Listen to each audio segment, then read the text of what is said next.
السلام عليكم ورحمة الله وبركاته.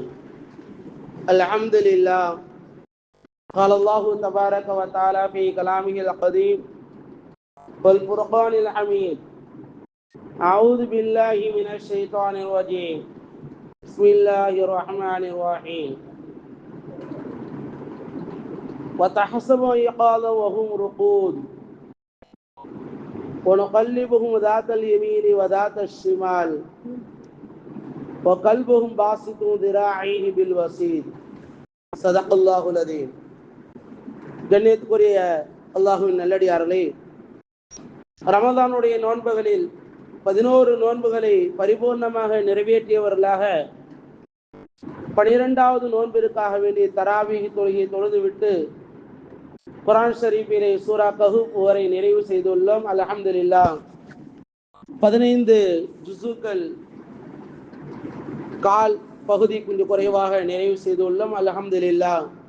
நாளை முதல் ஒரு ஜுஸு ஓதப்படும் இன்ஷா அல்லாஹ். இதுவரைக்கும் 1.25 ஜுஸுக்கள் ஓதப்பட்டது. இனிமேல் இன்ஷா அல்லாஹ் வரக்கூடிய நாட்களிலே ஒரு ஜுஸ் என்று ஓதப்படும் இன்ஷா அல்லாஹ். கண்ணியத்துக்குரிய அல்லாஹ் நல்லடியார்களே, அல்லாஹ்வுடைய ரஹ்மத் என்ற இரவுகள் கடந்து மக்ஃபிரத்துடைய இரவுகளில் நாம் எல்லாம் இருக்கின்றோம். அதிகமாக அல்லாஹ்விடத்திலே பாவ மன்னிப்பு கேட்க வேண்டும். அல்லாஹு ஜல்லஷானஹு வ தஆலா தீனுக்காக, அல்லாஹ்வுடைய மார்க்கத்தை நிலைநாட்டுவதற்காக சில இளைஞர்கள் அந்நாட்டினுடைய சூரா கஹஃபிலே அல்லாஹு தஆலா கூறுகின்றான், அந்நாட்டினுடைய அரசர்களை எதிர்த்து நின்றார்கள். அவர்களை கொல்லுவதற்காக வேண்டிய அந்த அரசர் விரட்டும் பொழுது இந்த இளைஞர்கள் குகையிலே வந்து தங்கி விடுகின்றார்கள். அவர்களுக்கு உறக்கம் வந்து விடுகின்றது. அல்லாஹு ரப்புல் ஆலமீன் சுமார் 300 ஆண்டுகள் அவர்கள் உறங்கி விடுகின்றார்கள். ஒரு நாள் 2 நாள் அல்ல, 300 ஆண்டுகள் உறங்கி விடுகின்றார்கள். விழித்து பார்க்கின்றார்கள், முடிகள் எல்லாம் அதிகமாக இருக்கின்றது, நகங்கள் எல்லாம் அதிகமாக இருக்கின்றது. அதை கூட பார்க்காமல் ஏதோ ஒரு அரை நாள் ஒரு நாள் தூங்கி இருக்கலாம் அப்படின்னு நினைக்கிறாங்க. 300 வருடம் தூங்கி அவர்கள் அரை நாள் ஒரு நாள் என்று கூறுகின்றார்கள். இதை வைத்துத்தான் உலகத்தினுடைய வாழ்க்கை. ஒரு மனிதர் 60-70 வருடம் வாழ்ந்திருப்பார், 90 வருடம் வாழ்ந்திருப்பார். 100 வைத்துக் கொள்ளுங்களாம், 100 வருடங்களுக்கு மேல வாழ்ந்தாலும் இப்ப முற்கால நபி ஸல்லல்லாஹு அலைஹி வஸல்லம் காலத்திற்கு பிறகு 100 ஆண்டுகள் என்பது, ஒரு மனிதர் 100 ஆண்டு வாழ்வது என்பது அபூர்வம். இப்ப நமது மங்களம்பேட்டை பகுதியில 100 வயது கடந்தவர்கள் இருக்காங்களா? இல்ல. 90 வயது கடந்தவர்கள் இருக்கிறார். 90க்கும் 100க்கும் இடையில இருக்காங்க. 100 வயது கடந்தவர்கள் இல்ல. சில ஊர்ல இருக்கிற அல்ஹம்துலில்லாஹ், அல்லாஹு தஆலா அந்த வயது வரைக்கும் இருக்கக்கூடிய பாக்கியம். அதுபோல நபி ஸல்லல்லாஹு அலைஹி வஸல்லம் காலத்திற்கு பிறகு வாழ்க்கை வாழக்கூடிய வருடம் என்பது குறைவானது. அப்ப அதை வைத்து என்ன செய்கிறார்கள்? சொர்க்கத்திலே அல்லாஹு தஆலா பேசுவோம். நம்ம எல்லாம் உலகத்துல இத்தனை நாள் வாழ்ந்திருப்போம், என்ன ஒரு 6 நாள் வாழ்ந்திருப்போம், ஒரு நாள் வாழ்ந்திருப்போம் சொல்லுவோம். அதுபோல இந்த உலக வாழ்க்கை ரொம்ப வேகமாக குறுகியதாக நமக்கு கண்களுக்கு முன்னால் தெரியும். வாழக்கூடிய வாழ்க்கை ஏதோ உலகத்துல நம்ம ஏதோ அதிகமாக இருந்தது போல் இப்பொழுது தெரியும். ஆனால் மௌத்தான பிறகு அல்லாஹு தஆலா கபரில் வைத்த பிறகு, அதன் பிறகு மஹ்ஷர் மைதானம் எல்லாம் முடிந்த பிறகு, சொர்க்க நரகம் எல்லாம் தீர்மானம் ஆன பிறகு சொர்க்கத்தினுடைய வாசிகள் சொர்க்கவாசியை பேசக்கூடியது அல்லாஹு தஆலா வெவ்வேறு வசனங்கள் பதிவு செய்கின்றான்.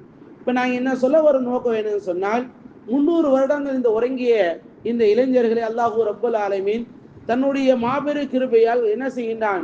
இவர்களை பாதுகாக்கின்றான். இவர்களோடு ஒரு நாயும் என்ன செய்கின்றது?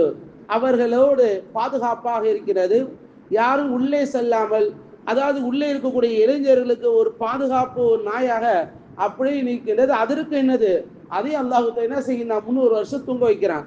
ஆனா பார்க்கும் பொழுது எல்லாரும் ஒரு பயங்காட்டுற போல இருக்கும். பெருமானார் ஸல்லல்லாஹு அலைஹி வஸல்லம் அவர்கள் இந்த இடம் எங்கே இருக்கிறது என்று எல்லாம் பார்க்கும்போது பல்வேறு ரிவாயத்திலே ஜோர்டான் பகுதிகளிலே வருகின்றது. இந்த 300 வருடம் கழித்து ஆன பிறகு விழிப்பு வருகிறது, பசி ஏற்படுகிறது. தூங்கி சொன்ன பசி. ஊருக்குள்ள போனா உலகம்லாம் மாறிடுச்சு, நாணயங்களும் மாறிடுச்சு, புதுசா தெரியுது. அந்த கடைக்காரர் பார்த்த உடனே செய்கிறாரு, இது பழைய கால ஆதி காலத்து அந்த மன்னருடைய 300 வருடத்திற்கு முன்னால் உள்ள மன்னருடைய ஆட்சி காலத்தினுடைய இது நாணயம் போல தெரிகிறது என்று சொல்லி வந்து பார்த்தா, அல்லாஹு தஆலா அந்த இடத்தையே மறைத்து விடுகின்றான்.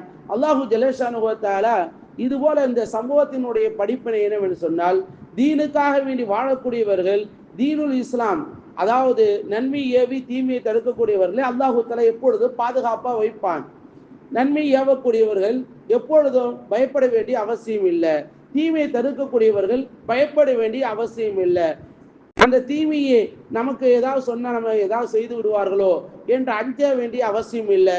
ஏனென்று சொன்னால் அஞ்சுவதும் அடிபணிவதும் அல்லாஹ் ஒருவனுக்கு. அல்லாஹ் பாதுகாக்கின்றான். எவ்வாறு இந்த இளைஞர்களை அல்லாஹ் பாதுகாத்தானோ அதுபோல தாவத் தப்லீக் செய்யக்கூடிய அடியார்களை அல்லாஹு ரப்பல் ஆலமீன் பாதுகாப்பான் என்பதையும் இந்த வசனத்தின் மூலமாக அல்லாஹு ரப்பல் ஆலமீன் சொல்லி காட்டியிருக்கின்றான். அடுத்தது அல்லாஹு ரப்பல் ஆலமீன் எவ்வாறு இளைஞர்களை அதனுடைய படிப்பினை நம்முடைய சமூகத்திற்கு என்னவென்று சொன்னால், ரப்புல் ஆலமீன் அவனுடைய வல்லமை எவ்வாறு வெளிப்படுத்துகின்றான், தன்னுடைய வல்லமையை வெளிப்படுத்துவதன் நோக்கமாக இங்கு இருக்கின்றது. அல்லாஹு ஜல்லஷானஹு வ தஆலா ஒரு மனிதரை தான் நினைத்தால் எவ்வாறு வேணுமோ செய்யலாம் என்பதையும் அல்லாஹு ரப்பல் ஆலமீன் இந்த வசனத்தினுடைய சுருக்கத்திலே கூறி காட்டியிருக்கின்றான். அல்லாஹு தஆலா இந்த சூரா கஹ்ஃபிலே பல்வேறு வரலாற்று சம்பவங்கள் இருக்கின்றது.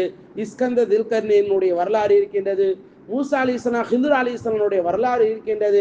அல்லாஹு தஆலா அதுபோல 2 இளைஞர்கள், அல்லாஹ்வுக்காக வேண்டி இருக்கக்கூடிய ஒரு இளைஞரும் உலகத்திற்காக வாழ்ந்த இளைஞரும், இப்படி சம்பவங்கள் பல்வேறு வரலாற்றினுடைய செய்திகளை அல்லாஹு தஆலா கூறி காட்டியிருக்கின்றான்.